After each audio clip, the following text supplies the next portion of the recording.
Hi, it's Tom here. We've got a great episode of Last Orders coming up for you today.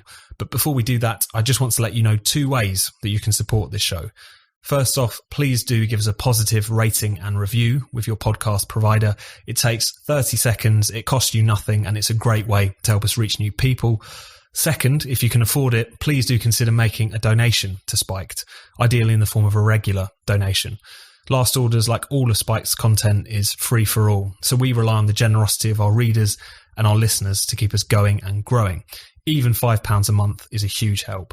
So if you haven't already, do take a second to give us a rating and a review, and if you don't donate to us but you'd like to, please do sign up today. Just go to spiked-online.com and click on that big red donate button in the top right corner to do so. Thanks so much, and now on with the show.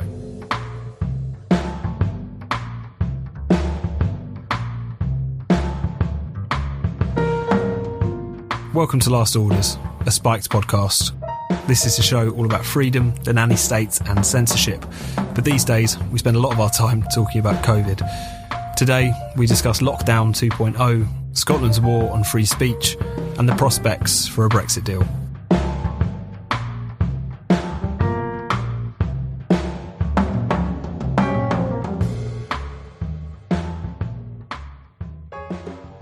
Hello and welcome to Last Orders. I'm Tom Slater, Deputy Editor of Spiked, and today I'm joined, as ever, by Chris Snowdon, Director of Lifestyle Economics at the Institute of Economic Affairs. How are you doing, Chris? Could be worse, Tom.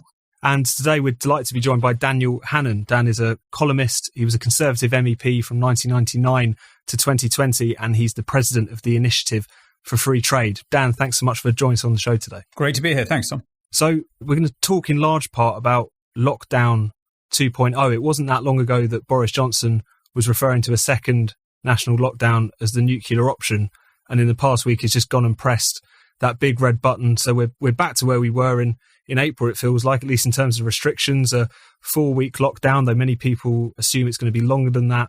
It seems like the government were harried into this by some pretty scary projections of as many as 4,000 deaths per day by early December.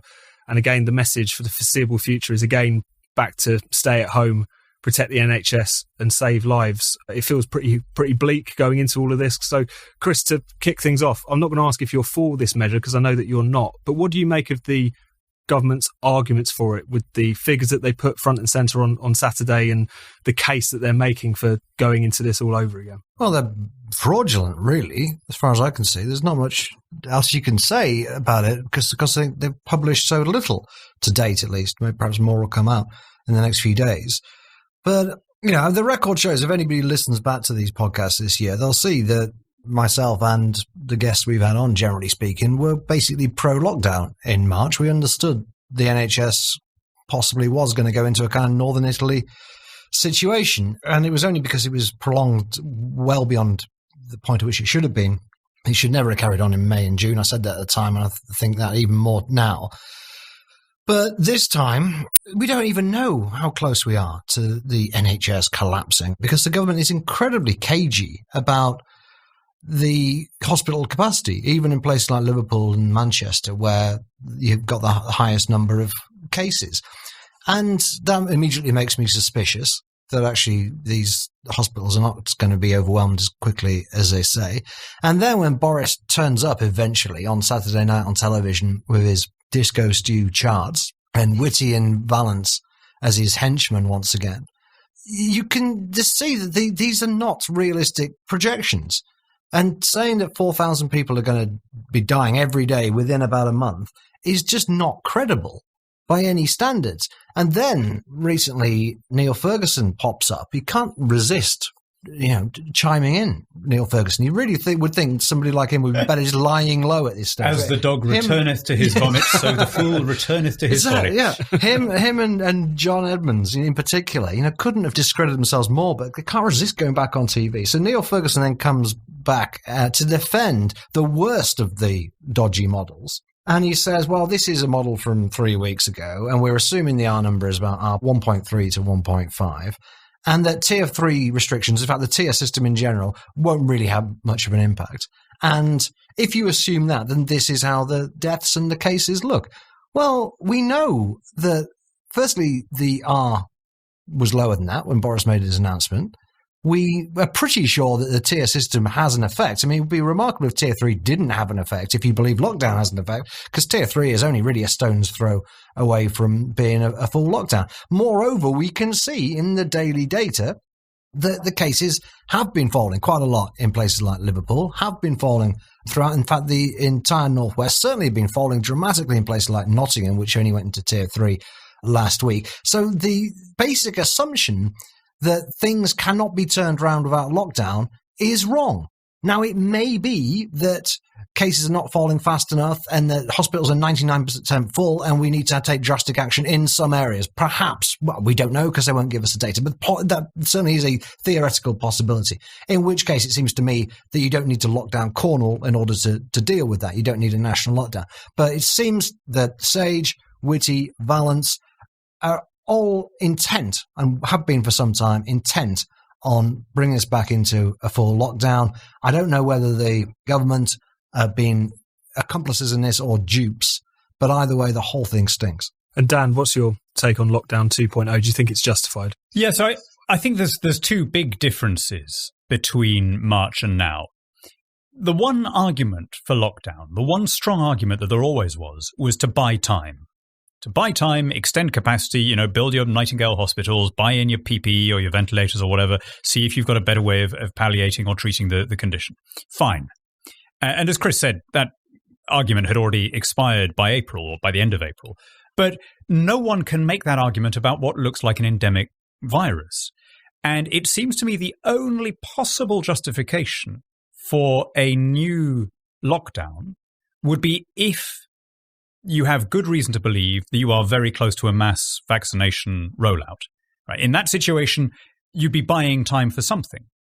But given that a lockdown pushes deaths down the road rather than reducing them, you've otherwise got to ask the question, what are you buying time for? I think the other thing that has changed since March, and it's very, very striking, is the polarization of the debate as represented in these podcasts, among other things, right? So in March, by and large, the pro-lockdown case was buy time. The anti-lockdown case was this is disproportionate. But both of those positions were susceptible to further evidence, right? They were arguments of detail, not of principle. And what's happened since then has been that because, just like with Brexit or just like with the Scottish referendum, because the same story has been leading the news day after day after day, it's human nature that people start defining themselves, at least in part, by where they stand on that issue. And once people start doing that, it's almost a law of nature that they start taking up harder and harder positions. So the pro-lockdown case has evolved from buy time, build capacity, into keep everything closed until a vaccine comes along. And the anti-lockdown case has gone from this is disproportionate and the cost-benefit analysis doesn't stack up, into there is no second wave, the whole thing's a hoax, it's not a dangerous thing anyway, it's all a plot got up by Bill Gates or Big Pharma.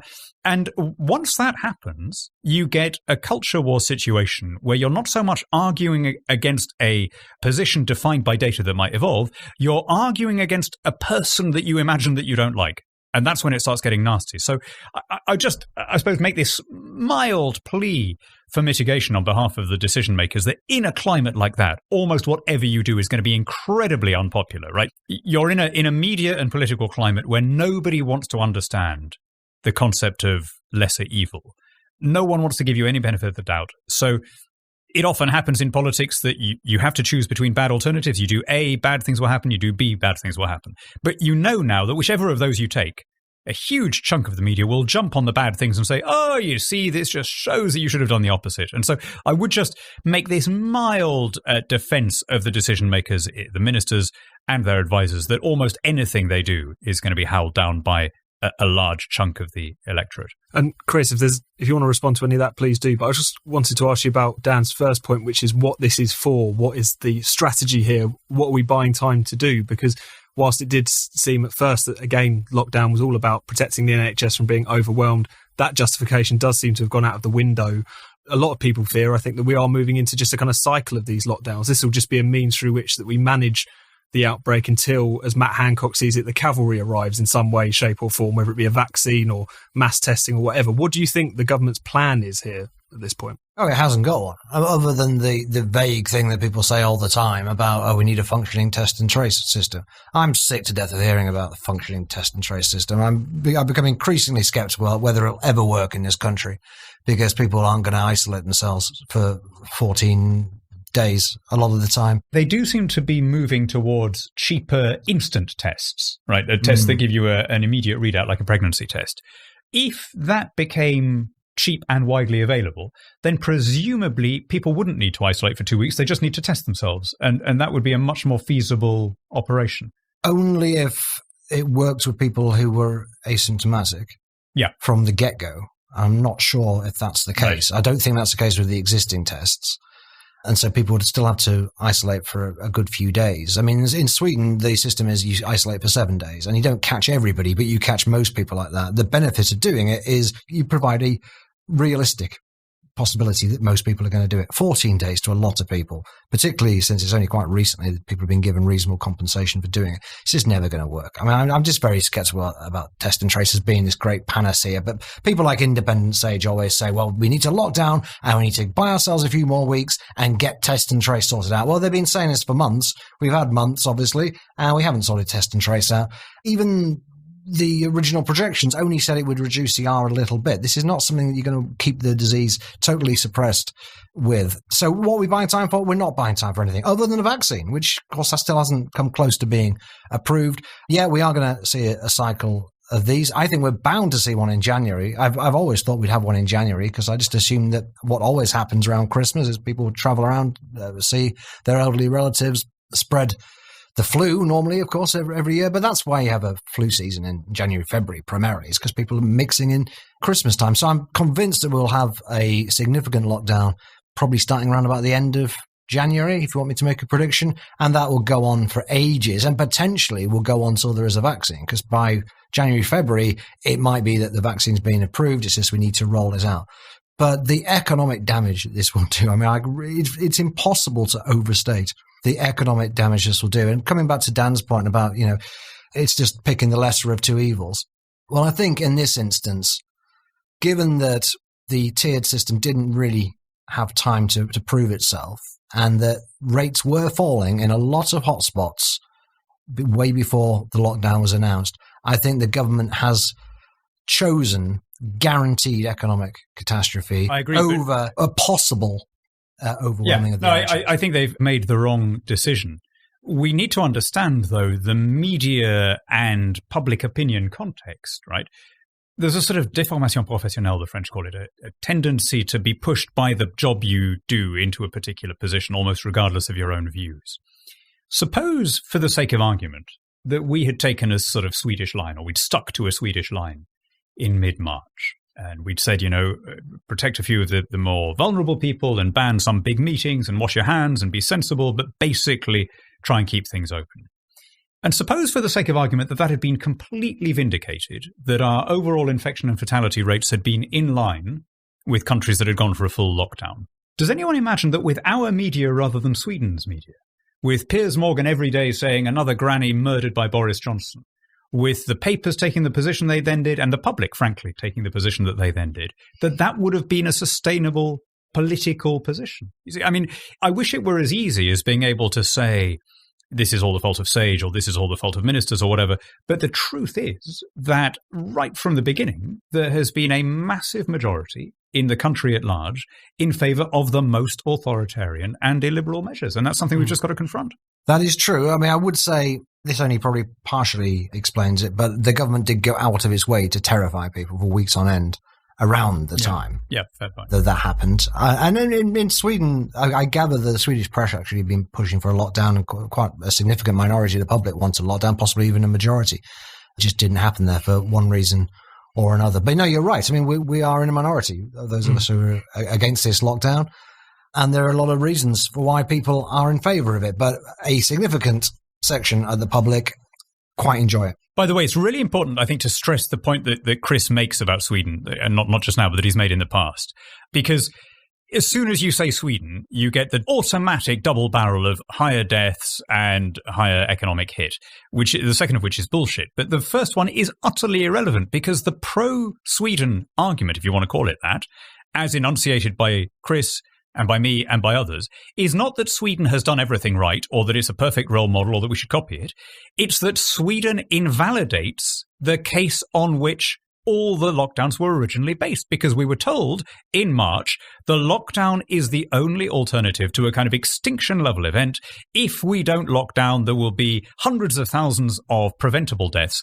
So Sweden showed that that was untrue. And the fact that there may have been a lower death rate in Finland or whatever is utterly, utterly irrelevant. And by the way, it's not only Sweden. There is a regional Sweden in every part of the world, right? If you take Sweden as the control of the European experiment, the place that they didn't lock down, there's various US states. There's the Dakotas and so on. There are the Swedens of the US. There's Brazil, there's Belarus, there's, Tanzania. There are enough comparable places around the world which didn't go for a full lockdown to show that the premise on which the original lockdowns was based was false. And the models were false as well. And that's the other thing. I'm getting kind of sick of smart-assed upper normies talking about exponential growth as if that's all you need to know. The epidemic is either doubling or halving, as Chris Whitty said the other day. I mean, it's trivially true, but it doesn't get you anywhere. Yeah. There is not a single country where it has carried on going exponentially. Well, that's the point, right? Including places, it's not just the Swedens and the Belaruses that chose not to have a lockdown. There are large parts of the planet where the government was in no position to impose quarantine on teeming slum populations. And in all of those places as well, it rose and then peaked and then fell. I take your point entirely, Dan. Lockdown skeptics are certainly in the minority. And as you made the point in the Telegraph recently, we have seemed to have lost the argument, certainly with the government, but arguably with public opinion as well. But things do seem to be changing on one level. I think it's fair to say that even in the media sphere, there's a lot more criticism than there was before. The tabloids are certainly giving the government a hard time over the question of lockdown. You look at the opinion polls, people are concerned about the economy over public health. That gap seems to be closing pretty quickly. Chris, just to put this question to you, do you think particularly as the economic impacts of all of this is really going to start to bite over the next couple of months, are we going to start to see the political dial shift here, I guess, as public opinion starts to become less lockdown fanatical as it has seemed so far? I don't know if you can build a majority against it when you look at all the people who are for it and the reasons that they have for being for it. So this is generalizing somewhat, but it's reasonable to expect most pensioners to be broadly in favour of it, right? We all lose a certain amount of social life, obviously, but they have a pension and they're not losing any money from this. Similarly, I guess a lot of people on disability living allowance. Similarly, a lot of people in the public sector, a lot of people like myself who work from home most of the time. Anyway, a lot of people who don't normally work from home but rather like doing it. There's a big, coalition of people who they're not really suffering as a result of lockdown in the same way that a lot of people who tend not to have a voice in the media are suffering. So I'm not very sure that even when people see the economic consequences laid bare, and a lot of them, by the way, we won't even see them until after the whole thing's passed, probably, with the furlough scheme going on and on and on. But even as the economic damage becomes more and more apparent, I still think there'll be a majority of people who don't personally think they have enough to lose. And Dan, on the question of this being a political problem for Boris Johnson, just internally, we're recording this on Tuesday. Parliament is going to vote on these measures on Wednesday. It's guaranteed to go through, but with a pretty sizable Tory rebellion. We've also seen in the past week Nigel Farage be resurrected, the Brexit Party being rebranded as the Reform Party, taking up the Great Barrington Declaration, the focus protection approach to coronavirus. Do you think this could be a potential political headache for Boris Johnson? Not because there's going to be a huge kind of popular uprising necessarily against these measures, but because there's going to be more political pressure from those two sources at least? It's a good question. I'm not sure there will be that sizable a revolt. I think that you will get a slightly misreading figure, if you like, from Parliament, in that there'll be an overwhelming vote, which will not reflect quite a lot of the unease of the people who ended up on balance voting for the lockdown. I do think there are some signs that the complete consensus in favour of whatever the most authoritarian proposition you can put in front of people that is beginning to break down. Up until now, the polls have been pitilessly inflexible, and it kind of almost doesn't matter how you phrase the question, right? People will always say that they want maximum closures and close the pubs, close the borders, close the schools, close the shops, impose a curfew. And frankly, there is an authoritarian streak in this, as in every other country. even in normal times. And I suspect that quite a few of the people who think there should be a curfew always think that there should be a curfew, even if there was no virus, young people these days. And I had one like that on the radio the other day. We should have the military for as long as it takes. And I was speaking after him, and I knew who was going to carry the majority of the listeners, right? It wasn't going to be me. But having said that, you do develop a slight sense in your line of work or mine for when the ice is starting to crack before the poles have actually moved. And yeah, there were straws in the wind. There was the enormously warm response to Maureen from Barnsley. It was interesting that if you watch the whole clip, she was one of 4. The other 3 were all more or less pro-lockdown, but nobody remembers what they said because there's a kind of perfunctory wooden aspect now to the pro-lockdown case, whereas everyone remembers her. The passion has moved to one side. As you say, Nigel Farage has switched his position. He was strongly authoritarian at the beginning. He, I think, is also reading public opinion. You've got newspapers, particularly a couple of the tabloids, that have performed 180-degree turns on this. So up until this weekend, I thought, funnily enough, Boris is actually going to end up in quite a good position here because Starmer has jumped on this lockdown bandwagon and ended the bipartisan approach just at the moment when public opinion is about to turn, and at some point in November, you'll see the polls beginning to move. Now, of course, all that's in the air again, because when everybody is pro-lockdown and when the PM, who had previously been trying to take a kind of middle way, has shifted his view, there isn't really much for the lockdown skeptics to hang their doubts on. There isn't an obvious peg.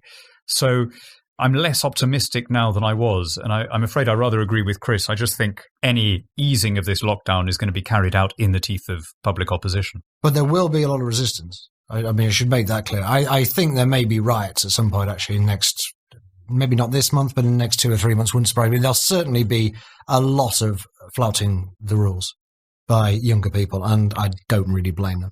I don't think that the people of this country can be controlled to this extent for this long in the middle of winter. People, as far as I can tell, I had dinner with a bunch of students, one of whom had just got out of isolation. They're in bubbles, in households, they're called. And someone in his group had tested positive. He immediately said to the other sort of 10 members of the household, let's make sure we spend lots of time with such and such. We do not want to have to isolate again. We've got to make sure we get this thing now. Right. And he said initially, all of the others were incredibly resistant to this argument. He said, but after 24 hours in quarantine, they all came around to my point of view. Wow. Right? So the students, in a lot of places, perfectly rationally in a sense, they do not want to test positive on the last day of term, right? So there's a sort of perverse incentive for them to get it now. I just wonder, thinking about that, whether we shouldn't just acknowledge it, whether we shouldn't go with the flow, especially where you have campuses that are relatively contained, not whether the whole student population is kind of dispersed through a city, but where you can do it, where you've got a campus that has a place to eat and a bar and so on, whether instead of having bubbles and trying to slow the thing down, you shouldn't say, actually just pull all the vulnerable people out and encourage all the students to carry on normally, right? And then allow the vulnerable people to come back when everyone has already had it. Right? Obviously, Chris and I would like to go further and not have a lockdown, but it seems to me that the one winnable argument here is, shouldn't we take the most obviously self-contained and low-risk population and allow them to develop some immunity now? Yeah, like the Great Barrington, but in miniature. Yeah.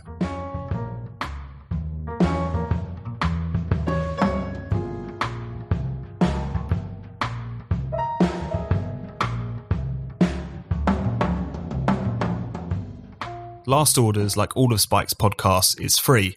There are no subscriptions, bonus episodes for paying customers. We want to reach as many people as possible. But to help us do so, we rely on the generosity of our listeners. So if you enjoy the show and have a bit of money to spare, please do consider making a donation. Anything you can give is greatly appreciated. Now, back to the show. Let's move on and talk about another fundamental liberty that seems to be under threat, particularly north of the border, and that's freedom of speech. So the Scottish hate crime bill is back in the news. This was after the Scottish Justice Secretary Humza Yousaf said that even conversations over the dinner table that incite hatred must be prosecuted under this new hate crime law. So this hate crime bill, many listeners would have heard about it. It would expand hate speech restrictions in Scotland. It sparked alarm for its potential prohibition, not just on hateful remarks, but hateful plays even, potentially, and even possessing inflammatory material. So again, it seems like another assault on freedom of speech, particularly in Scotland. Chris, what's your response to all this? And particularly, why does it feel like the SNP has such a propensity for being so uniquely authoritarian. I don't know. I guess because they can get away with it, right? I mean, I don't claim to be an expert on Scottish politics, but assuming there isn't a referendum on Scottish independence, let's say for the next 10 years, I mean, is it just going to be a one-party state until they get independence? I mean, what do you do? If you don't like Nicola Sturgeon, but you want independence, who are you supposed to vote for in Scotland? You know, it just seems that is stuck with, in my opinion, a really awful government who come up with basically fascist policies like this hate crime thing, which I thought would be watered down by now, but it doesn't seem to be at all. It seems to, if anything, got worse. And also, just incidentally, going back to the previous topic, how come it's all right for Nicola Sturgeon to have regional approaches to COVID? No one's calling on Nicola Sturgeon to bring a national lockdown. Apparently, it's perfectly reasonable when you've got different rates of infection around Scotland to have local lockdowns. Really good point. I mean, she gets away with murder.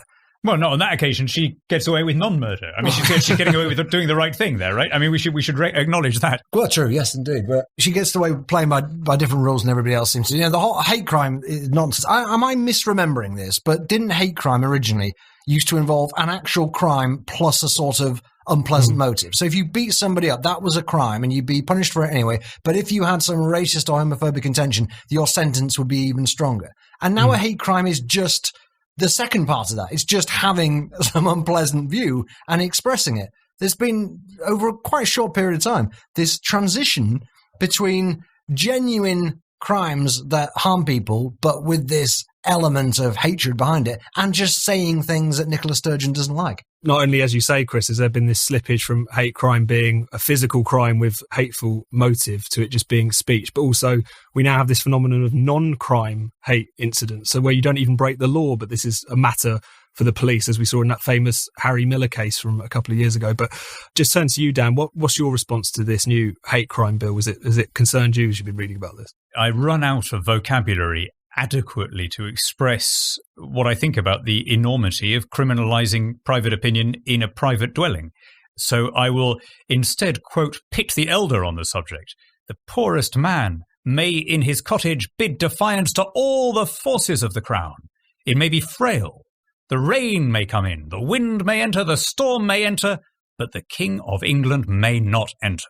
He was, of course, also the King of Scotland by the time Pitt the Elder said that in the 1780s, right? There is an extraordinary shift here in what we understood to be the proper bounds of private and public spheres, right? Even if you are generally a believer in kind of policing standards and saying that some things oughtn't to be said, it used to be the case that, you know, if you like, a passerby might inadvertently overhear those things and be assaulted by the sensation. The idea that we're now just persecuting people because of what they say privately, because of what they think privately.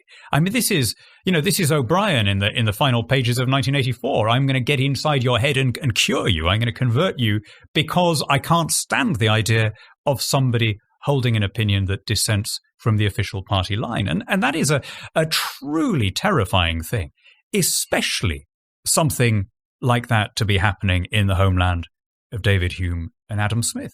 There are many, many wonderful things that my mother's country gave to the world. But the one that is the most enduring of Scotland's contributions to the human race is the Enlightenment. The idea that you have freedom and you use that freedom to have debate and to trial and test new ideas and argue and test things empirically and not just take things, as it were, with the authority of a bayonet behind them. And it's a really tragic thing that a government in Scotland, of all places, can do something this illiberal and remain, at 56% in the polls or whatever it is. I think that's a really sad comment on where we are. And Chris, is there also a bit of a danger here about us in England being a little bit complacent, because there's been a lot of concern about this particular bill, a lot of criticism, rightfully so, of the SNP for not only this but other very illiberal policies it's implemented around free speech over the years.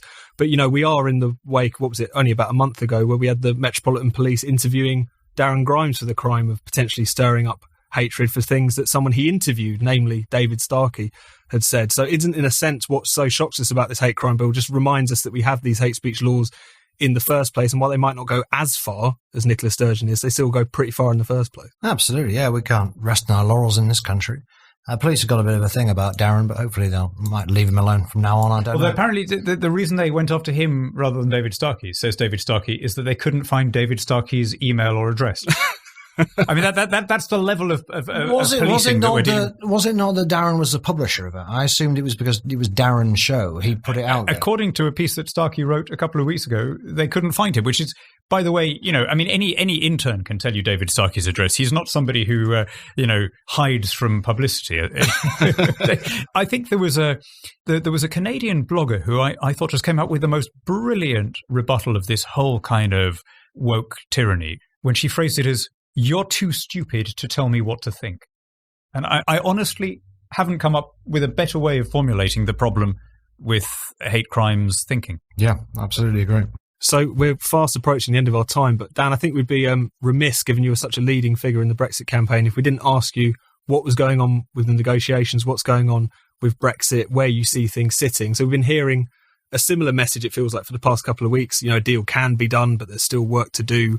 Things have gone quite quiet recently, which is usually a sign, it seems, that a deal was in the offing. But what's your take on negotiations at this point? Do you think we're likely to get a deal, and will it be a good one if we do? Yeah, my sense is that we will get a deal, and it will be a much less good deal than if we hadn't had the whole nonsense of Theresa May agreeing the sequencing and agreeing the withdrawal agreement and the Irish protocol and so on. But it would still be an improvement on remaining in the EU.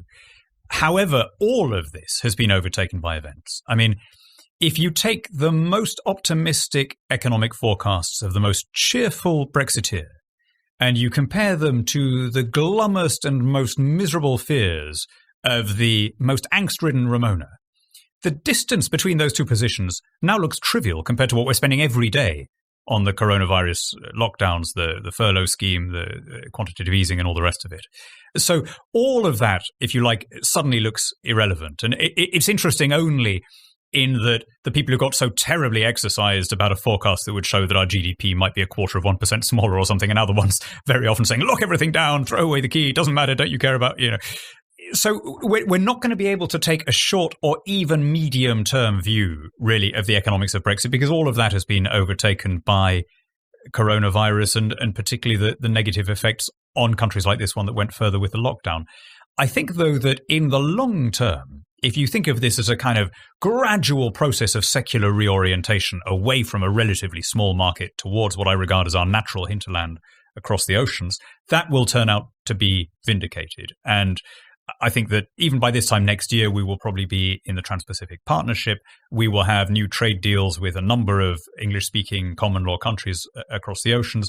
And yes, we'll still have a deal with the EU. And I think that we will see the beginning of what will eventually turn into a return for us of our traditional global position as the world exponent and exemplar of free trade. Chris, what's your thought on all this? And do you share Dan's feeling that, a lot of the arguments we had previously are a bit academic, given everything else that's going on at the moment, particularly in relation to the economy? Oh, yeah. I mean, even a no-deal Brexit pales into insignificance. A no-deal Brexit is not something I in any way welcome. I think it would be fairly catastrophic on its own terms. But, oh, God, things are just so awful that none of it, I don't care, really, anymore. We kind of got it done. We're not going to be rejoining the EU, so let's see what happens. I mean, we're going to have to kick on, aren't we, if we're going to get a deal, though, Dan? I mean, people need to know what's going to happen on the 1st of January. Well, not only that, it needs to be ratified. Yeah, so we will need to know within a couple of weeks. If by Remembrance Sunday we have heard nothing, that would be a bad sign. But I think that by then it will be clear what the outline is. And Dan, just finally, we're recording this the day of the US election. It's going to come out a couple of days later, which is why we haven't really touched on that at all whatsoever. We don't really know what the result's going to be. But at the same time, there's been a lot of talk about whether a Trump or a Biden presidency would be good for Brexit Britain. A lot of discussion about Joe Biden really taking the view that Boris Johnson is, in Trump's words, Brexit Trump, that he'll be more focused on a reset with the European Union, and that if, again, we're talking about trying to get a trade agreement with the US at some sort of point, that could be quite bad for us. Do you share that view that a Biden presidency could potentially be a problem for Britain and for Boris Johnson? Yes, it could. I mean, obviously, I may look an idiot saying this because your listeners will already know what happened, but I'm working on the basis that Biden will win. And I think that although his stated reason for digging his heels in will not arise because we will have a deal with the EU, and therefore the whole question of the Irish protocol will be overtaken by the fact that there's free trade. I think there is nonetheless, long before that issue arose, there was a sense in some parts of the Democratic Party that Britain mustn't be rewarded for Brexit, as they would see it. That this was a kind of affront to internationalist values, and that, they got it into their heads very early on, partly just because of the coincidence in timing, that Brexit was the British Trump, right? You read that almost every day in the pages of the New York Times. The reason it's become so obsessive in its kind of anti-Britishness is because they, right from 2016, decided that Brexit and Trump were the same phenomenon. And it's not that they weighed and then dismissed the democratic or liberal or internationalist case for Brexit. It's just that they never heard it. They don't recognize that there ever was one. So I think that there is going to be a struggle. I mean, not so much with Biden himself. I mean, I think, Biden is not going to be on top of the details of these things. But there may be a problem if there is a heavily democratic Congress in both houses. It will be a less comprehensive deal than it might otherwise have been. Any deal is still better than the status quo of no deal, but it will be a bit of a lost opportunity, and I think we will regret not having done something earlier. And on another fittingly bleak note, it feels like, for a fittingly bleak podcast for the time that we're in, Chris, Dan, thank you very much for your time. Thank you. Thank you.